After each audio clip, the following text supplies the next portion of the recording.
Essentials of Cost and Management Accounting.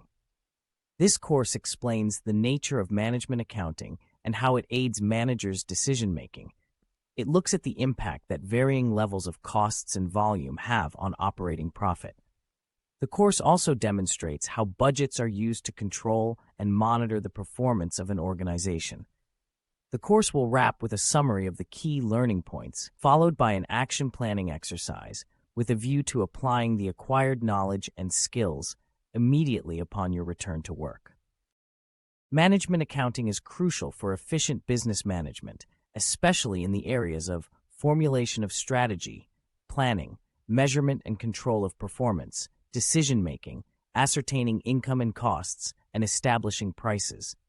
In this authoritative introduction to the subject, the authors explain and illustrate the ways in which management accounting works in all its phases, from the determination of figures through their presentation and interpretation to their application in business management.